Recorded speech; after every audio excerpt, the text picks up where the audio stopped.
Want to use different filters on your WhatsApp video call? Hey there everyone, welcome back to this guiding studio, and today's guide video I'll show you how you can add and use different filters on your WhatsApp video call using Android or iPhone. It's pretty quick and easy, so let's jump right into the video, guys.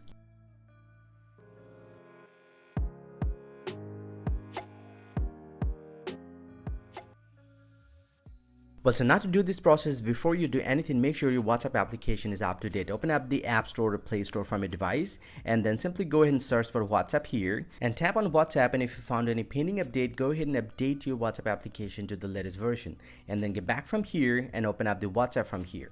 And from the WhatsApp homepage, go and tap on the settings button at the bottom right here. And from the settings, you just need to scroll down and tap on privacy. Under the privacy, you just need to scroll down to the very bottom, and you'll get to see the allow camera effects. If it's toggled off, go ahead and enable this feature. Now, once you have enabled this feature, you're pretty much good to go. Just get back from here and make a WhatsApp video call, and you'll get to see the filter icon beside here. And you just need to tap on this one, you'll get to see all the filters that are available. And this is how you can add and use the filters on WhatsApp video call using Android or iPhone. Hope you find this very helpful, guys. If you do, please drop a like and subscribe to my channel. Or if you have any question, please let me know in the comment section below. I'll catch you up in the next one, and thank you very much for watching.